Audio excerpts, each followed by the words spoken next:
Hadirin, di segmen ini calon presiden akan menjawab pertanyaan dari tim panelis. Selain menjawab pertanyaan, masing-masing calon presiden juga diberikan kesempatan untuk saling menanggapi.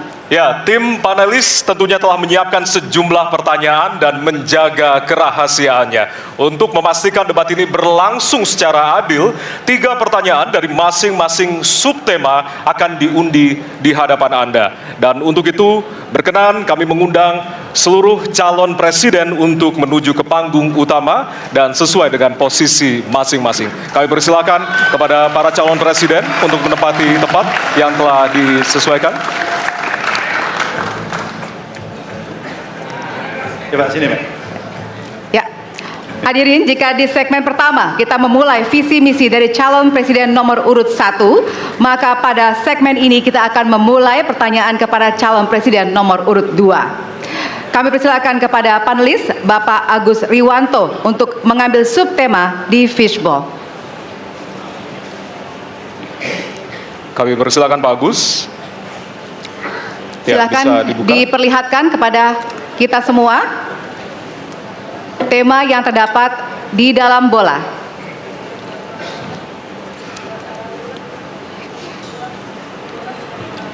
Temanya adalah, diperlihatkan kepada moderator, HAM. Baik, kita catat tema pertama adalah HAM.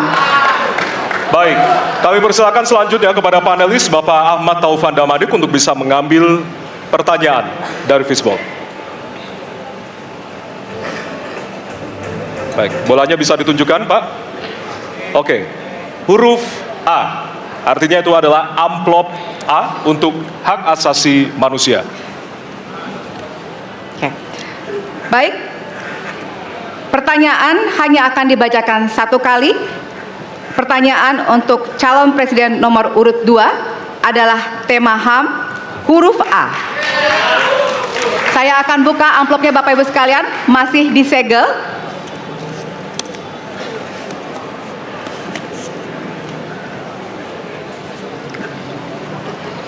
Kita mulai. Beberapa tahun terakhir, tren kekerasan meningkat di Papua. Sementara masalah keadilan dan HAM masih belum terselesaikan sehingga konflik terus berlanjut. Pertanyaannya, apa strategi yang Anda akan siapkan untuk menyelesaikan masalah HAM dan konflik di Papua secara komprehensif? Waktu menjawab 2 menit dimulai dari sekarang.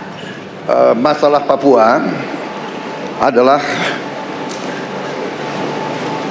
rumit karena di situ terjadi suatu gerakan separatisme, dan gerakan separatisme ini kita sudah ikuti cukup lama.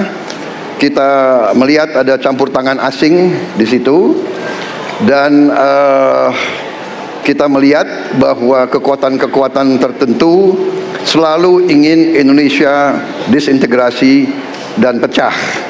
Untuk itu memang masalah hak asasi manusia itu menjadi sesuatu yang harus kita utamakan, dan diantaranya juga kita harus lindungi seluruh rakyat Papua, karena di situ kelompok teroris sekarang itu menyerang orang-orang Papua sendiri, rakyat yang tidak berdosa, perempuan, orang tua, anak kecil yang tidak bersenjata diteror oleh kelompok teroris separatis ini. Jadi rencana saya pertama adalah tentunya menegakkan hukum, memperkuat aparat-aparat di situ, dan juga mempercepat pembangunan ekonomi. Dan Presiden Joko Widodo adalah presiden di Republik Indonesia yang paling banyak ke Papua, Kalau tidak salah sampai hari ini beliau sudah lebih dari 19 kali ke Papua. Dan peningkatan pertumbuhan ekonomi di bawah pemerintah Pak Jokowi yang paling pesat, yang paling tinggi selama sejarah Republik Indonesia. Jadi yang saya katakan, saya akan lanjutkan, kita harus membawa kemajuan ekonomi sosial services yang terbaik untuk rakyat Papua, melindungi rakyat Papua dari keganasan para separatis dan teroris, dan menjamin Waktu Anda habis, penegakan Bapak. hak Terima asasi kasih, manusia. Pak Prabowo. Terima kasih. Baik. Dan selanjutnya, ya. Mohon Hadirin untuk tenang. harap tenang. Ya. Kita lanjutkan. Baik, kami persilakan kepada calon presiden nomor urut 3 untuk menanggapi jawaban dari calon presiden nomor urut 2. Waktu Anda 1 menit, Bapak, dimulai dari sekarang. Terima kasih, tapi menurut saya rasanya tidak cukup Pak Prabowo. Karena dialog menurut saya menjadi sesuatu yang penting. Agar seluruh kekuatan yang ada di sana, seluruh kelompok yang ada di sana bisa duduk bersama untuk menyelesaikan itu. Itu menurut saya roots masalahnya. Pertanyaan saya simpel saja. Apakah Bapak setuju dengan model dialog yang saya tawarkan itu? Terima kasih. Saya setuju. Terima kasih. Baik. Baik. Bapak Jadi penulis, Prabowo, saya kita mau tahan jawab dulu. Saya mau karena jawab. Waktunya Bapak merespon nanti setelah mendengarkan jawaban ataupun tanggapan dari paslon nomor Ya. 1. Atau terima kasih atas pengertiannya. Harap tenang, harap tenang, harap tenang hadirin, kita akan lanjutkan. Baik, selanjutnya kita akan lanjutkan dengan mempersilakan calon presiden nomor urut 1 untuk menanggapi jawaban calon presiden nomor urut 2. Waktunya 1 menit dari sekarang. Masalahnya bukan kekerasan. Karena ketika bicara kekerasan di Jakarta aja ada 3 pandangan. Ada yang menganggap ini terorisme, ada yang menganggap ini separatisme, ada yang menganggap ini kriminal. Di kita aja di Jakarta ada perbedaan pandangan. Apa masalah utamanya? Masalah utamanya adalah tiadanya keadilan di tanah Papua. Itu masalah utama. Oke? Jadi tujuannya bukan semata-mata tentang mentiadakan kekerasan. Karena damai itu bukan tiada kekerasan, damai itu ada keadilan. Itu prinsip utamanya. Nah, jadi caranya bagaimana? 1, atas semua peristiwa pelanggaran HAM yang terjadi dilakukan tindakan penyelesaian hingga tuntas. Oke? Yang kedua, mencegah terjadinya pengulangan dengan memastikan semua yang bekerja di Papua memahami bahwa yang harus dihadirkan bukan tidak ada kekerasan tapi keadilan. Yang ketiga, melakukan dialog dengan semua secara kopartisipatif. Terima kasih. Baik, terima kasih. Terima kasih. Dan selanjutnya kami persilakan kembali kepada calon presiden nomor urut 2 untuk merespon tanggapan dari kedua calon presiden lainnya, dan waktu Anda 1 menit, Bapak, dimulai dari sekarang. Benar, saya sangat setuju. Kita harus ada pendekatan. Masalah Papua adalah rumit karena di situ terjadi suatu gerakan separatisme. Dan gerakan separatisme ini kita sudah ikuti cukup lama. Kita melihat ada campur tangan asing di situ. Dan kita melihat bahwa kekuatan-kekuatan tertentu selalu ingin Indonesia disintegrasi dan pecah. Untuk itu memang masalah hak asasi manusia itu menjadi sesuatu yang harus kita utamakan, dan diantaranya juga kita harus lindungi seluruh rakyat Papua, karena di situ kelompok teroris sekarang itu menyerang orang-orang Papua sendiri, rakyat yang tidak berdosa, perempuan, orang tua, anak kecil yang tidak bersenjata diteror oleh kelompok teroris separatis ini. Jadi rencana saya pertama adalah tentunya menegakkan hukum, memperkuat aparat-aparat di situ, dan juga mempercepat pembangunan ekonomi. Dan Presiden Joko Widodo adalah presiden di Republik Indonesia yang paling banyak ke Papua, paling banyak ke Papua. Kalau tidak salah sampai hari ini beliau sudah lebih dari 19 kali ke Papua. Dan peningkatan pertumbuhan ekonomi di bawah pemerintah Pak Jokowi yang paling pesat, yang paling tinggi selama sejarah Republik Indonesia. Kami persilakan kepada calon presiden nomor urut 3 untuk menanggapi jawaban dari calon presiden nomor urut 2. Waktu Anda 1 menit, Bapak, dimulai dari sekarang. Terima kasih, tapi menurut saya rasanya tidak cukup Pak Prabowo. Karena dialog menurut saya menjadi sesuatu yang penting.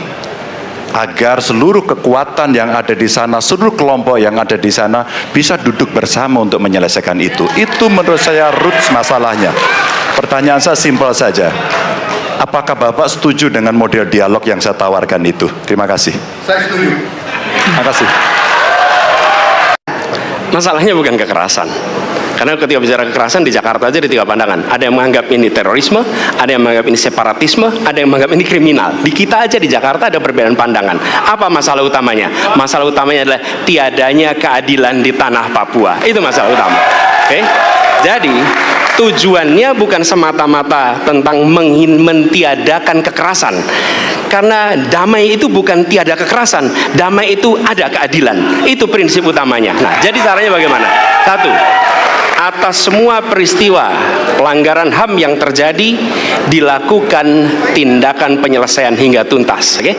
Yang kedua, mencegah terjadinya pengulangan dengan memastikan semua yang bekerja di Papua memahami bahwa yang harus dihadirkan bukan tidak ada kekerasan tapi keadilan. Yang ketiga, melakukan dialog dengan semua secara kopartisipatif. Terima kasih. Terima kasih Anda masih bersama kami di Debat pertama Calon Presiden 2024.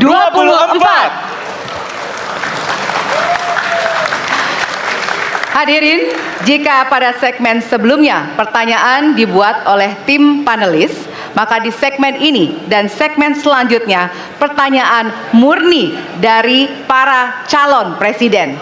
Ya. Jawaban pertanyaan akan ditanggapi oleh capres penanya untuk kemudian direspon kembali oleh calon presiden yang menjawab.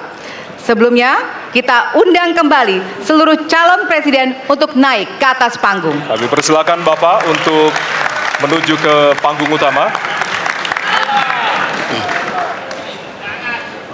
Ya, dan untuk segmen ini, kesempatan pertama akan diberikan kepada calon presiden nomor urut 1 untuk bertanya kepada calon presiden nomor urut 2. Dan waktu Bapak 1 menit dimulai dari sekarang. Terima kasih. Pada tanggal 25, Pak Prabowo mendaftar ke KPU sebagai pasangan calon presiden, calon wakil presiden. Sesudah keputusan MK. Dan kemudian di MK dibentuk MK-MK. Yang hasilnya mengatakan bahwa terjadi pelanggaran etika berat yang menyebabkan keputusan yang dibuat oleh MK secara etika bermasalah. Kemudian Bapak punya waktu sampai dengan tanggal 13 November. Karena di situ adalah waktu terakhir untuk mengambil keputusan bila ada perubahan. Sesudah Bapak mendengar bahwa ternyata pencalonan persyaratannya bermasalah secara etika, pertanyaan saya, apa perasaan Bapak ketika mendengar bahwa ada pelanggaran etika di situ?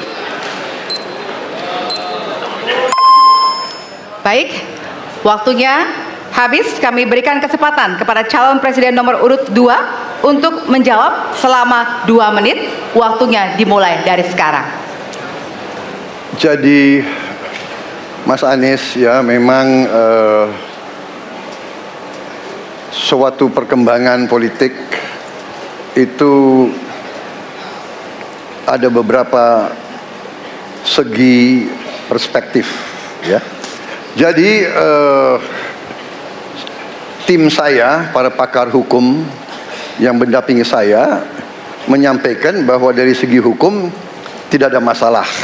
Masalah yang dianggap pelanggaran etika sudah diambil tindakan dan keputusan, ya, waktu itu oleh pihak yang diberi wewenang. Kemudian sudah ada tindakan, dan tindakan pun itu masih diperdebatkan karena yang bersangkutan masih memproses. Tetapi intinya adalah bahwa keputusan itu final dan tidak dapat dirubah. Ya, saya laksanakan, ya. Dan kita ini bukan anak kecil, Mas Anies, ya. Anda juga paham, ya. Sudahlah, ya. Sekarang begini, intinya rakyat yang putuskan. Rakyat yang menilai. Kalau rakyat tidak suka Prabowo dan Gibran, nggak usah pilih kami, saudara-saudara sekalian. Dan saya tidak takut tidak punya jabatan, Mas Anies. Sorry ya. Sorry ya. Harap tenang. Mas Anies, Mas Anies, saya tidak punya apa-apa. Saya sudah siap mati untuk negara ini. Baik.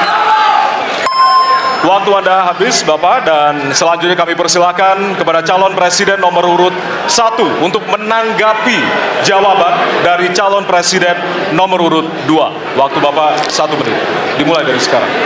Fenomena ordal ini menyebalkan. Di seluruh Indonesia kita menghadapi fenomena ordal. Mau ikut kesebelasan ada ordalnya. Mau masuk jadi guru ordal. Mau daftar sekolah ada ordal. Mau dapat tiket untuk konser ada ordal.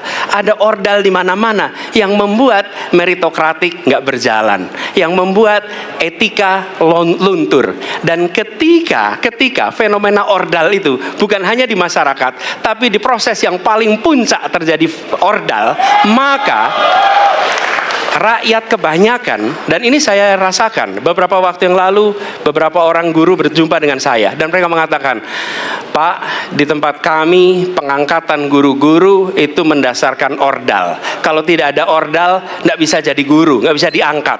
Lalu apa jawabannya? Atasan saya bilang, wong yang di Jakarta aja pakai ordal, kenapa kita di bawah tidak boleh pakai ordal? Negeri ini rusak apabila tatanan itu Waktunya hilang. habis. Ya. Sekarang kami berikan kesempatan kepada calon presiden nomor urut 2 untuk menanggapi tanggapan dari calon presiden nomor urut 1. Waktunya 1 menit dari sekarang. Mas Anies, dalam demokrasi kekuasaan tertinggi ada di rakyat. Hakim yang tertinggi adalah rakyat. Tanggal 14 Februari rakyat yang akan mengambil keputusan. Kalau kami tidak benar, salah, berkhianat, rakyat yang akan menghukum kami. Waktu masih ada, Bapak? Sudah cukup?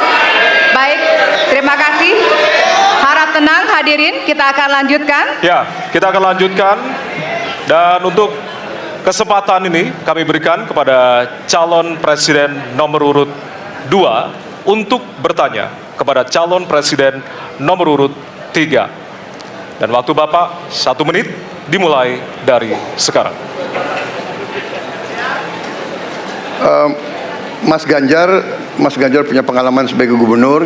Saya ingin bertanya, bagaimana pemikiran Bapak untuk mengatasi pengangguran yang masih banyak, terutama lulusan-lulusan sekolah dan sarjana yang belum tertampung.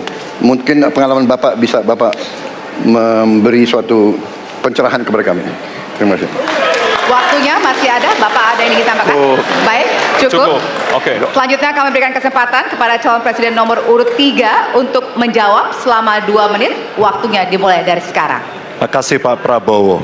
Isu ini sangat kontekstual dan saya kira dari pertanyaan masyarakat begitu sulitnya mendapatkan pekerjaan. Ada beberapa poin Pak. Yang pertama adalah membuka ruang investasi yang cukup besar dengan cara memastikan penegakan hukumnya bisa berjalan baik, kepastian hukumnya berjalan dengan baik, transparan, akuntabel, mudah, murah, cepat dalam sebuah layanan. Tanpa itu dilakukan, mereka akan minggat dan mereka akan pergi, tidak mau datang. Yang kedua, ketika mereka datang sudah masuk berinvestasi, katakan pusat-pusat pertumbuhan sudah diberikan kepada mereka oleh pemerintah dengan fasilitasi kawasan industri umpama, insentif pajak umpama, kemudahan perizinan, ease of doing business umpama, maka ketika kemudian itu sudah berjalan, Pak, yang mesti disiapkan adalah SDM.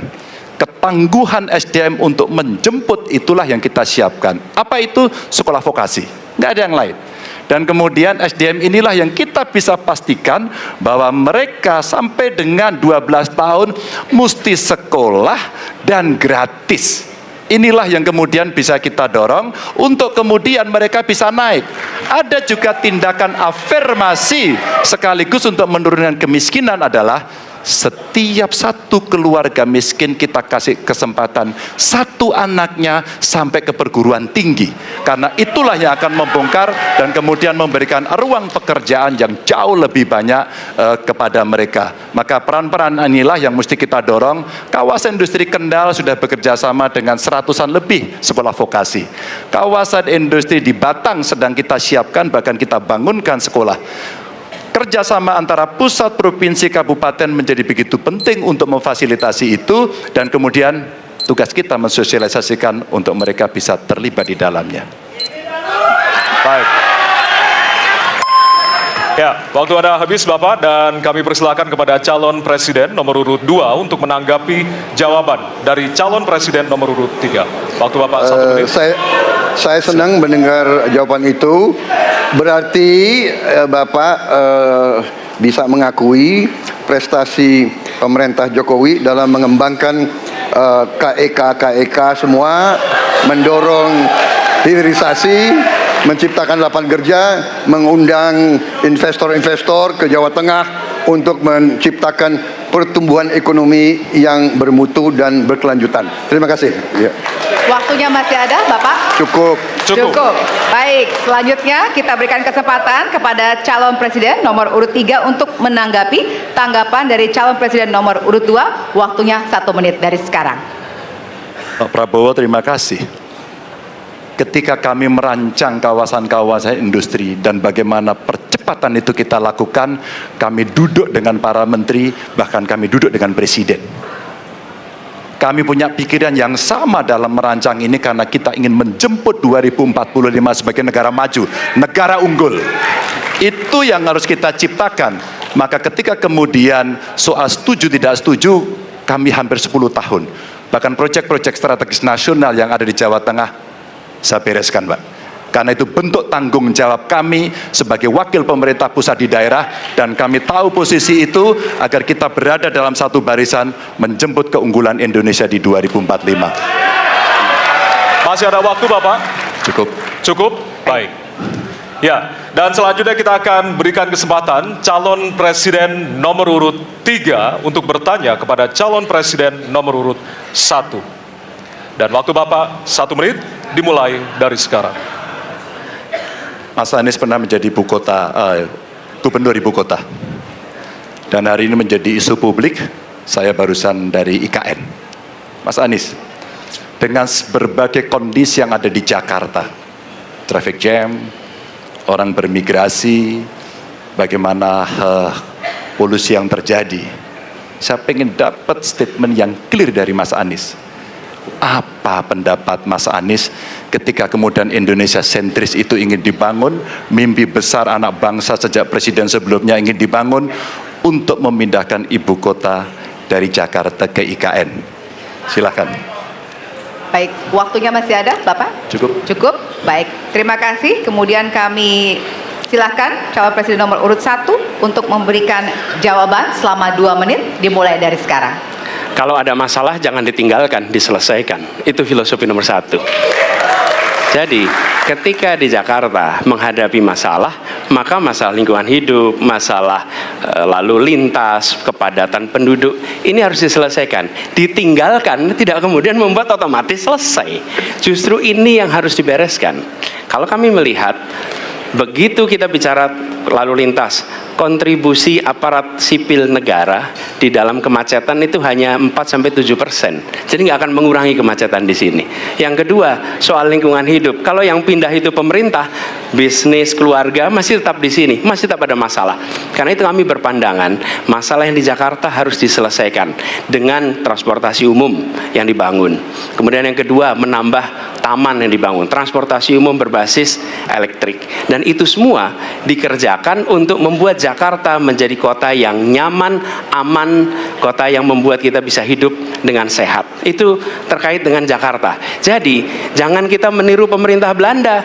Mereka punya kota tua. Ketika kota tua turun permukaan, mereka pindah ke selatan, bikin di sekitar Monas. Ditinggalkan, masalah tidak diselesaikan. Kita harus menghadapi masalah dengan menyelesaikan. Lalu yang kedua, terkait dengan IKN. Ketika kita memiliki masalah yang masih urgen di depan mata kita, di Kalimantan sendiri, kebutuhan untuk membangun sekolah yang rusak sangat banyak. Membangun kereta api atau jalur tol antar kota di Kalimantan itu urgen. Yang merasakan dari uang itu siapa? Rakyat. Sementara yang kita kerjakan hanya membangun tempat untuk aparat sipil negara bekerja, bukan untuk rakyat dan bukan pusat perekonomian. Baik. Ya, waktu Anda habis dan kami persilakan kepada calon presiden nomor urut 3 untuk menanggapi jawaban dari calon presiden nomor urut 1. Waktu Bapak 1 menit, disilakan. Apakah boleh saya simpulkan kalau begitu Mas Anies dalam posisi yang oposisi terhadap beberapa kebijakan termasuk IKN, menolak IKN dilanjutkan? Terima kasih. Cukup Bapak? Cukup. Baik. Baik, selanjutnya kami berikan kesempatan kepada calon presiden nomor urut 1 untuk menanggapi tanggapan dari calon presiden nomor urut 3. Waktunya 1 menit dari sekarang. Inilah salah satu contoh produk hukum yang tidak melewati proses dialog publik yang lengkap. Sehingga dialognya sesudah jadi undang-undang. Dan ketika dialognya sudah undang-undang, siapapun yang kritis dianggap oposisi, siapapun yang pro dianggap pro pemerintah. Kenapa? Karena tidak ada proses pembahasan yang komprehensif yang memberikan ruang kepada publik. Ini negara hukum, bukan negara kekuasaan. Dalam negara hukum, berikan ruang kepada publik untuk membahas sebuah peraturan sebelum dia ditetapkan. Tapi ini nada-nadanya seperti negara kekuasaan, di mana penguasa menentukan hukum dan kemudian dari situ kita berdebat pro kon.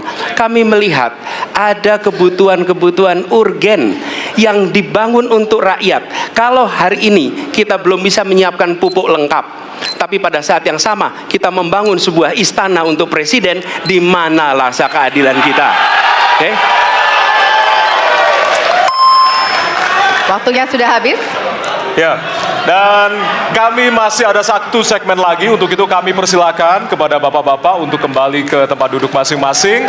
Masih ada 1 segmen lagi untuk bertanya dan juga saling menanggapi. Kami persilakan bapak-bapak untuk kembali ke tempat. Pada hadirin, kami mohon untuk tenang terlebih dahulu. Kita akan lanjutkan debat dengan suasana tentunya yang lebih hangat. Ya. Untuk tetaplah bersama kami di debat pertama calon presiden 2024. Baik, terima kasih Anda masih bersama kami di debat pertama calon presiden 2024. Ya, masih sama seperti segmen sebelumnya. Setiap calon presiden akan memberikan 1 pertanyaan kepada calon presiden lainnya dan jawaban pertanyaan akan ditanggapi oleh calon presiden penanya untuk kemudian direspon kembali oleh calon presiden lainnya. Yang direspon adalah apa yang disampaikan oleh calon presiden lainnya dan kita akan undang kembali ketiga calon presiden 2024 untuk naik ke atas panggung. Kami persilakan kepada bapak-bapak untuk bisa menuju ke panggung utama.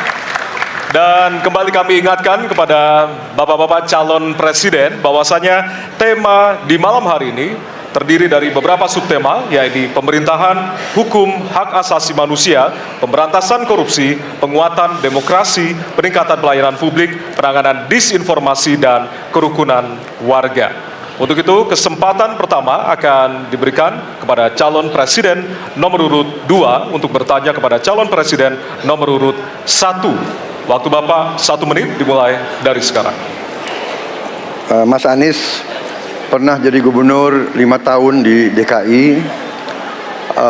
Anggaran DKI setahun sekitar 80 T. Jumlah penduduk Indonesia DKI 10 juta kira kurang lebih. APBD Jawa Barat 35T, jumlah penduduknya 50 juta, 5 kali DKI.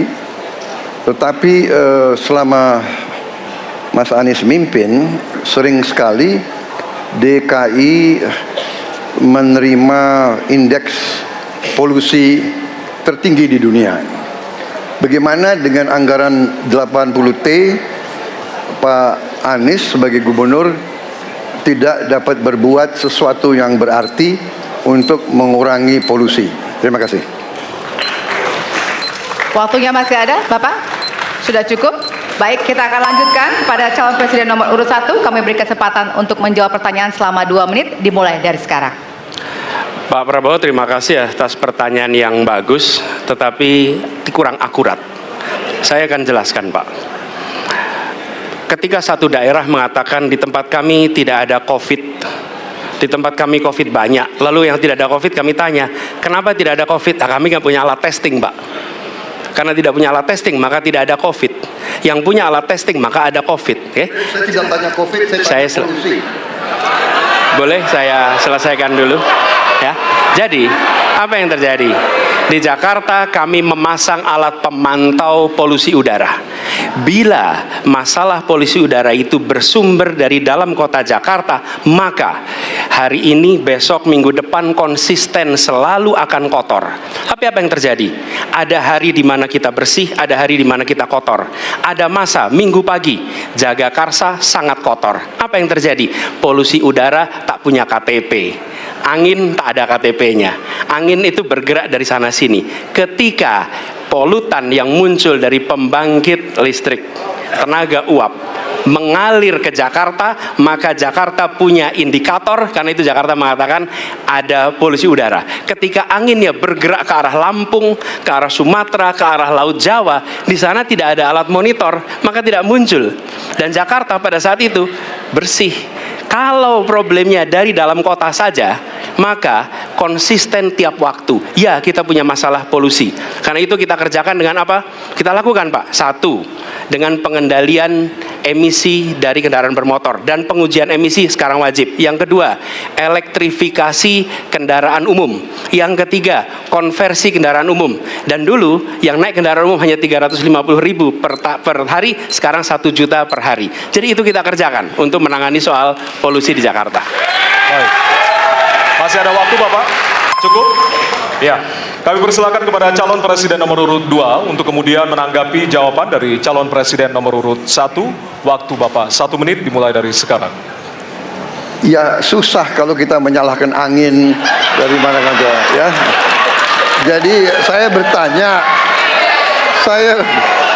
bertanya dengan anggaran segitu besar, jumlah langkah-langkah yang bisa dilakukan untuk dengan real dalam 5 tahun mengurangi polusi, juga di mana rakyat Jakarta begitu banyak yang mengalami sakit pernafasan.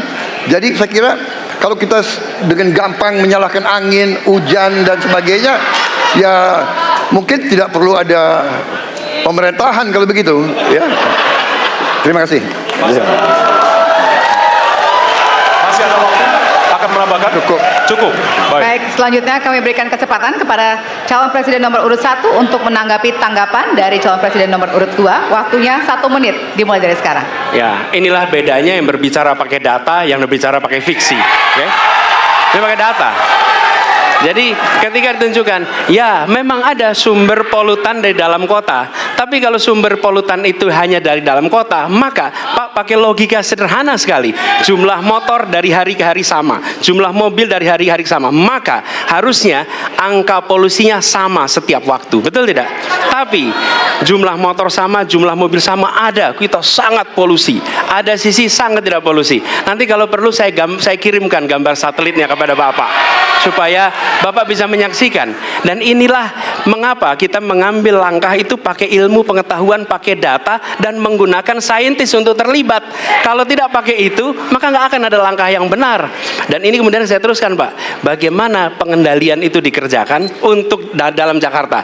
Jika saya terpilih presiden, maka yang luar Jakarta saya kendalikan juga, Pak. Baik. Terima kasih. Ya. Dan selanjutnya kami akan beri kesempatan bertanya yang tentunya akan diberikan kepada calon presiden nomor urut 3 untuk bertanya ke calon presiden nomor urut 2. Waktu Bapak 1 menit dimulai dari sekarang. Izinkan saya harus membaca data untuk mengingatkan. Pak Prabowo, karena nomor 2 saya pertanyaannya 2. Ada 12 kasus pelanggaran HAM berat yang sudah dikeluarkan mulai dari peristiwa 65, penembakan misterius, Talang Sari, penghilangan paksa sampai Wamena. Dan saya ingatkan tahun 2009 DPR sudah mengeluarkan 4 rekomendasi pada saat itu kepada Presiden. 1, membentuk pengadilan HAM ad hoc. Yang kedua, menemukan 13 korban penghilangan paksa. Yang keempat, memberikan kompensasi dan pemulihan. Dan yang keempat, meratifikasi konvensi anti penghilangan paksa sebagai upaya pencegahan. Pertanyaan saja 2. Kalau Bapak ada di situ, apakah akan membuat pengadilan HAM dan membereskan rekomendasi DPR? Pertanyaan kedua, di luar sana menunggu banyak ibu-ibu, apakah Bapak bisa membantu menemukan di mana kuburnya yang hilang agar mereka bisa berziarah? Saya persilakan. Kita akan berikan kesempatan kepada calon presiden nomor urut 2 untuk menjawab selama 2 menit. Waktunya dari sekarang. Pak Ganjar tadi justru Anda sebut tahun 2009 kan? Ya. Jadi sekian tahun yang lalu kan? Betul. Dan masalah ini ditangani justru oleh wakil presiden Anda. Ya. Ya. Jadi apalagi mau ditanya kepada saya? Saya sudah menjawab berkali-kali, ada rekam digitalnya. Saya sudah jawab berkali-kali. Tiap 5 tahun kalau polling saya naik, ditanya lagi soal itu.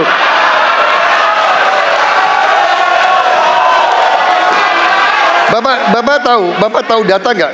Bapak tanya ke Kapolda, tahun ini berapa orang hilang di DKI? Tahun ini, ya, ada mayat yang diketemukan baru beberapa hari yang lalu dan sebagainya. Come on, Mas Ganjar. Ya, jadi saya tadi katakan, saya merasa bahwa saya yang sangat keras membela hak asasi manusia. Nyatanya orang-orang yang dulu ditahan, tapol-tapol, yang katanya saya culik, sekarang ada di pihak saya membela saya, saudara-saudara sekalian.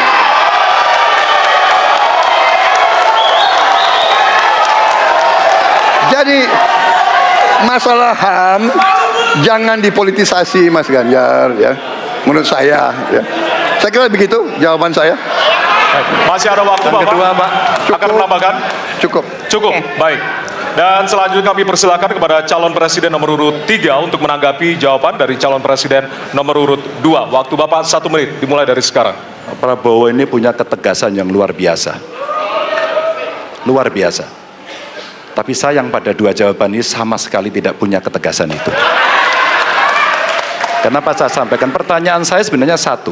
Apakah kalau Bapak jadi presiden akan membuat pengadilan HAM? Pertanyaan nomor kedua, apakah Bapak bisa menemukan, menunjukkan, membantu pada keluarga agar kemudian mereka bisa berziarah? 2 ini sama-sama tidak dijawab. Maka kalau kemudian saya boleh meminta, kalau saya jadi presiden, Pak, saya akan bereskan ini, Pak, agar kemudian dalam kontestasi pilpres berikutnya ini tidak akan muncul lagi karena presidennya tegas menuntaskan pekerjaan itu pada eranya. Terima kasih. Waktunya masih ada, Bapak? Cukup. Cukup. Baik, kita berikan kesempatan kepada calon presiden nomor urut 2 untuk menanggapi tanggapan dari calon presiden nomor urut 3. Waktunya 1 menit dari sekarang. Loh, kok dibilang saya tidak tegas? Saya tegas akan menegakkan hak asasi manusia. Masalah yang Bapak tanyakan agak tendensius. Kenapa yang 13 orang hilang pada saat itu ditanya kepada saya? Itu tendensius, Pak Ganjar, ya. Itu tendensius. Dan wakil Bapak yang mengurus ini selama ini. Jadi kalau memang keputusannya mengadakan pengadilan HAM, ya kita adakan pengadilan HAM. Tidak ada masalah. Ya. Sudah Pak? Masih ada waktunya, waktu? Pak?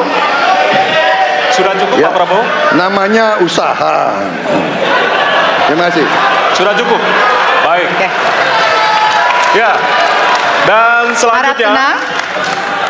kita akan menuju ke pertanyaan, dan kali ini kesempatan bertanya akan diberikan kepada calon presiden nomor urut 1 untuk kemudian bertanya kepada calon presiden nomor urut 3. Waktu Bapak 1 menit dimulai dari sekarang. Ada dua peristiwa yang menarik perhatian dan perlu kita bahas di sini. Oke. Peristiwa Kanjuruhan dan peristiwa kilometer 50. Di situ proses hukum sudah dijalankan, tetapi rasa keadilan masih belum muncul. Pada saat ini kita menyaksikan masih banyak pertanyaan, bahkan keluarga-keluarga korban masih mempertanyakan. Karena itu saya ingin bertanya kepada Pak Ganjar. Saya posisinya adalah ini harus dituntaskan. Ini harus bisa menghadirkan rasa keadilan, bukan saja soal legalnya yang sudah diselesaikan. Saya ingin tanya posisi Pak Ganjar di dalam dua peristiwa ini. Terima kasih. Waktunya masih ada Bapak? Sudah cukup? Oh, udah cukup. Baik. Baik. Terima kasih kepada calon presiden nomor urut 3. Kami berikan kesempatan untuk menjawab selama 2 menit. Waktunya dimulai dari sekarang. Terima kasih Mas Anies. Saya kira dua isu itu menjadi public talks. Kanjuruhan. Kita bisa bertemu dengan para pencari fakta. Kita bisa melindungi korban. Kita bisa membereskan urusan mereka dari sisi keadilan korban, termasuk di kilometer 50. Ketika kita bisa bereskan semuanya, maka kita akan naik dalam satu tahap. Apakah kemudian proses legal dan kemudian mencari keputusan yang adil bisa dilakukan? Jawaban saya, bisa. Jadi dalam pemerintahan ini mesti berani untuk tidak lagi menyandra persoalan-persoalan masa lalu sehingga berlarut-larut. Sehingga apa yang terjadi ketika muncul terus-menerus akan menjadi sensi terus karena tidak pernah ada keputusan. Maka cara-cara ini mesti dihentikan dan kita mesti berani tegas. Kadang-kadang kita juga mesti harus berpikir dalam situasi yang lebih besar. Mari kita ciptakan kembali undang-undang KKR. Mari kita hadirkan kembali undang-undang KKR agar seluruh persoalan-persoalan pelanggaran HAM itu bisa kita bereskan dengan cara itu. Sehingga bangsa ini akan maju dan tidak lagi kemudian berpikir mundur karena persoalan-persoalan seperti itu yang tidak pernah dituntaskan. Kita harus tuntaskan itu. Baik. Masih tersisa waktunya Bapak? Cukup? Baik. Ya, dan kami silakan kepada calon presiden nomor urut 1 untuk menanggapi jawaban dari calon presiden nomor urut 3. Ya. Waktu Anda 1 menit, Bapak. Ya, jawabannya kurang komprehensif karena masalahnya lebih kompleks dari itu, Pak Ganjar. Tapi izinkan saya sampaikan. Untuk seperti ini, minimal saya melihat harus mengerjakan minimum 4 hal. 1 adalah memastikan bahwa proses hukum menghasilkan keadilan. Yang kedua, ungkap seluruh fakta sehingga kebenaran menjadi pengetahuan semua, termasuk closure bagi keluarga. Yang ketiga, korban harus ada kompensasi, clear. Dan yang keempat, negara harus memberikan jaminan bahwa peristiwa-peristiwa seperti ini tidak boleh berulang kembali. 4 harus dikerjakan. Nah, saya kemudian melihat untuk itu bisa dikerjakan, maka kita tidak bisa abu-abu seperti yang tadi disampaikan. Saya melihat kalau begitu 4 ini harus dilakukan, berarti yang pertama mungkin kita harus melakukan investigasi ulang, melakukan review. Kita harus menyelamatkan institusi, memastikan bahwa institusi itu selamat. Saya ingin tahu apakah Pak Ganjar sependapat dengan pandangan saya. Terima kasih Pak Ganjar. Baik. Waktunya habis. Selanjutnya kami berikan kesempatan kepada calon presiden nomor urut 3 untuk menanggapi tanggapan dari calon presiden nomor urut 1. Waktunya 1 menit dari sekarang. Soal komprehensi atau tidak komprehensif terkait dengan itu selera dan subjektif. Dari 4 hal tadi itu, saya kira hampir semua pelindungan korban dilakukan. Saya sampaikan pencari fakta sudah pernah ada. Kalau kemudian tidak terjadi, tidak boleh terjadi lagi, saya kira itu value yang mesti dicontohkan. Kita kerjakan semuanya. Saya orang yang tidak pernah abu-abu, hitam putih, sat-sat. Kami tidak pernah ragu-ragu, kami tidak pernah abu-abu, maka kami pun tadi mengklarifikasi pertanyaan kepada pasangan calon nomor 2, karena kami bukan orang yang menunda pekerjaan, menggantung pekerjaan untuk kemudian menjadi komoditas. Saya selesaikan itu. Masih ada waktunya Bapak, akan Cukup. ditambahkan? Baik. Ya, dan kita berikan apresiasi kepada 3 calon presiden yang tadi sudah berdebat dan saling bertanya di kesempatan malam hari ini, Pak. Ya, selanjutnya kami persilakan kepada Bapak-Bapak untuk kembali ke tempat duduk. Kami persilakan Bapak untuk kembali ke tempat duduk semula. Hadirin, harap tenang, kita akan masih lanjutkan acara. Masalah Papua adalah rumit karena di situ terjadi suatu gerakan separatisme, dan gerakan separatisme ini kita sudah ikuti cukup lama. Kita melihat ada campur tangan asing di situ, dan kita melihat bahwa kekuatan-kekuatan tertentu selalu ingin Indonesia disintegrasi dan pecah.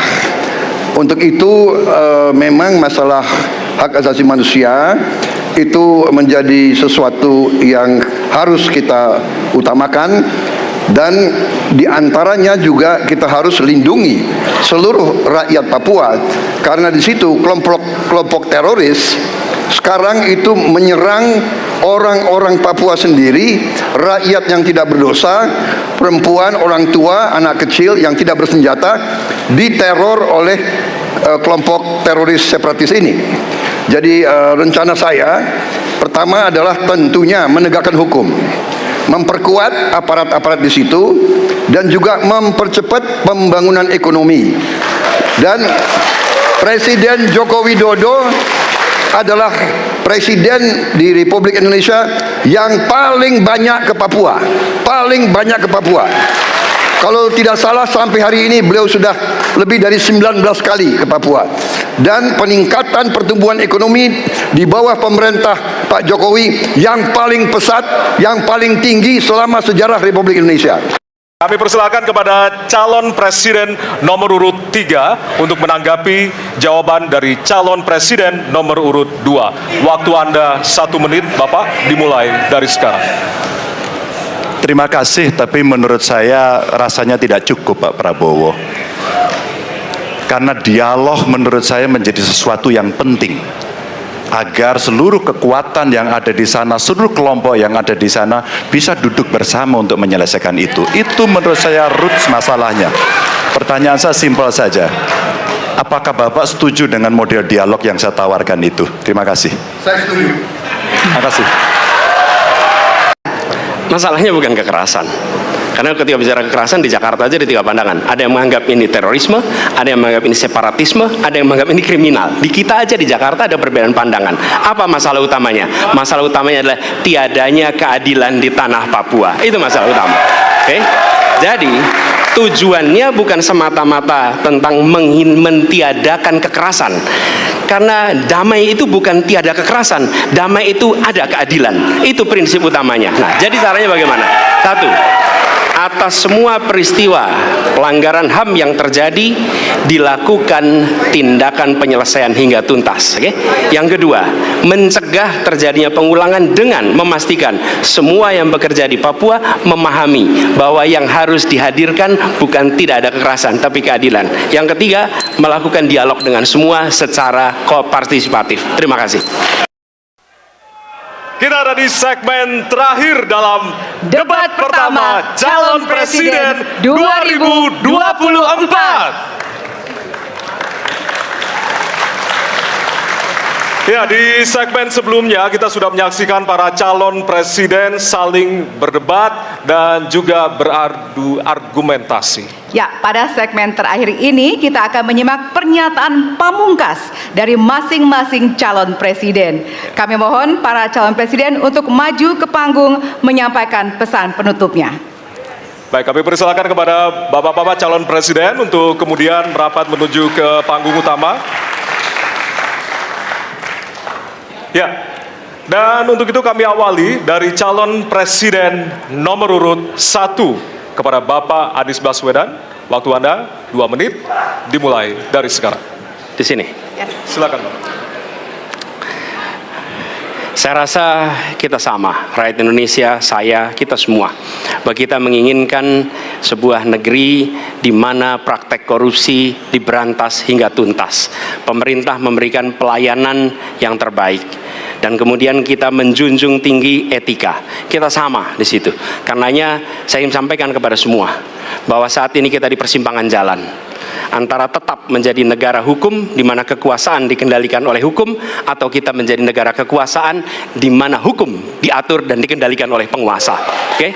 Dalam situasi itu saya ingin sampaikan kini adalah sebuah gerakan perubahan. Kita sama-sama kita ingin mengembalikan tetap menjadi negara hukum di mana kekuasaan dikendalikan. Dan saya ingin sampaikan bahwa etika dijunjung tinggi.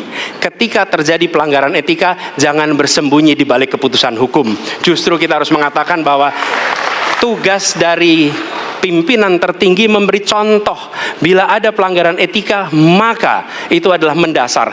Bila tidak, maka ke bawah, ke seluruh rakyat, semua akan kompromi. Dan praktek orang dalam yang tadi saya sampaikan akan merusak sendi-sendi kehidupan bernegara kita. Rusak kita. Karena itulah penting sekali kita menjunjung tinggi etika. Dan itu dilakukan oleh siapa? Dari mulai calon presiden sudah diuji. Apa dia kompromi atau tidak pada etika. Okay? Lalu bagi anak-anak muda, anak-anak muda, kita semua menyadari pemilu ini adalah tentang masa depan. Anda pemilik masa depan. Saya yakin Anda akan memilih yang serius untuk jadi presiden, bukan yang main-main untuk jadi presiden. Dan ketika kita berbicara tentang masa depan, maka saya ingin sampaikan kepada semua, kebebasan berpendapat akan dijamin. Kita tidak mengizinkan lagi situasi di mana orang takut. Maka itu saya sampaikan, Wakanda no more, Indonesia forever. Baik, waktu Anda habis, Bapak.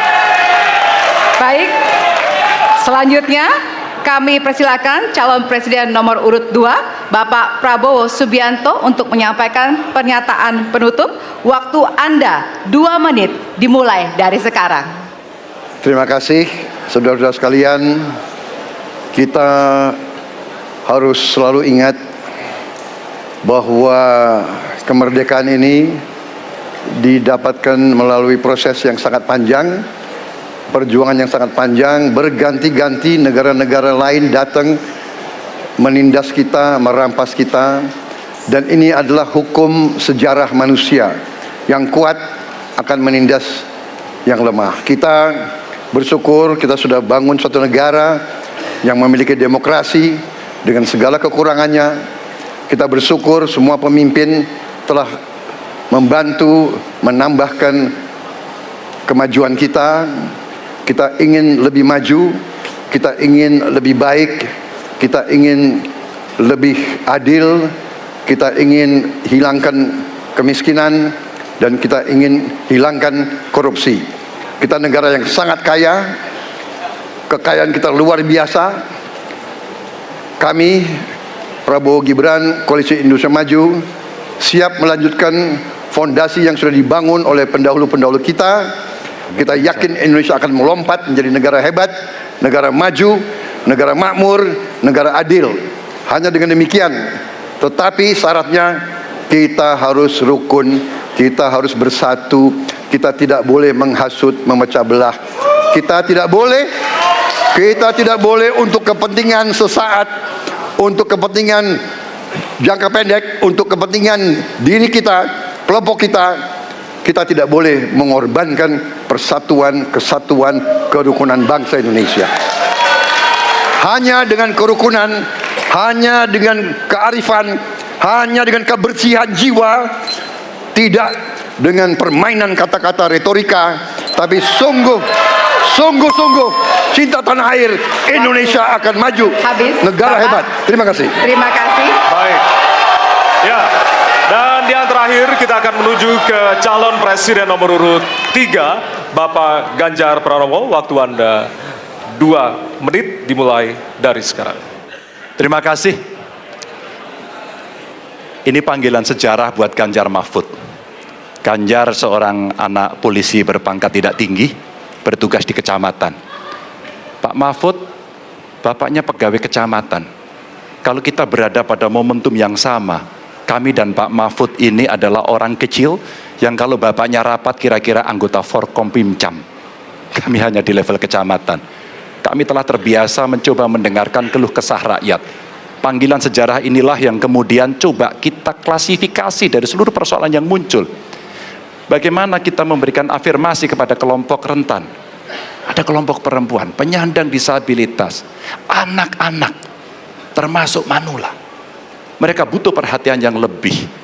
Maka inilah cara kita membangun, melibatkan mereka tanpa meninggalkan mereka. No one left behind. Yang kedua, bagaimana pemerintah betul-betul bisa melayani dengan memberikan teladan dari pemimpin tertinggi yang anti korupsi, yang menunjukkan integritas, yang menunjukkan layanan pemerintahan yang mudah, murah, cepat, sat.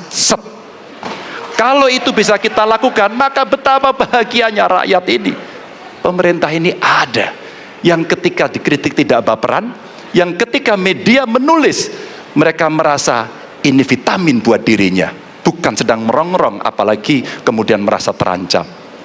Maka kalaulah kemudian demokratisasi ini bisa kita laksanakan dengan baik, sesuai dengan amanah reformasi, nggak ada lagi cerita Bu Sinta, nggak ada cerita Mas Butet, nggak ada cerita Melki, tidak ada itu.